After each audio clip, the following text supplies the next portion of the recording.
Ay daşqım. Bəli. Deyirlər rəhmətliklər diriliblər təzdən.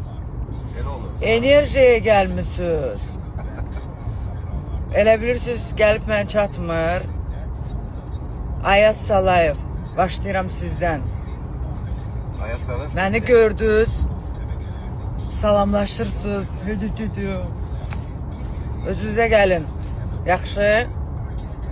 Mən prinsip öyrəşmişəm bu ölənləri diriltməyə. Amma siz elə ölü qalın. Ay mən olmuşam, ay mən belə getdim, ay bəli birinci mənəm.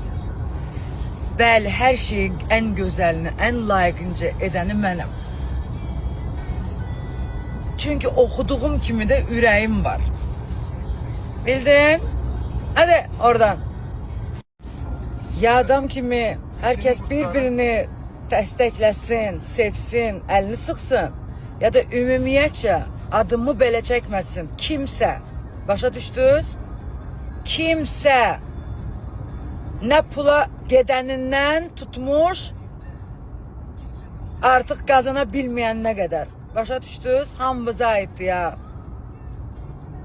Çünki mən öz ətimlə, dırnağımla ayaq üstə yıxıla özümü röyə edən qızam. Anladınız? Ona görə hərə öz danışığını biləcək, hərə öz yerinə otursun. Eləməyin ki, bütün səhifələrimizdə bağlatdırım.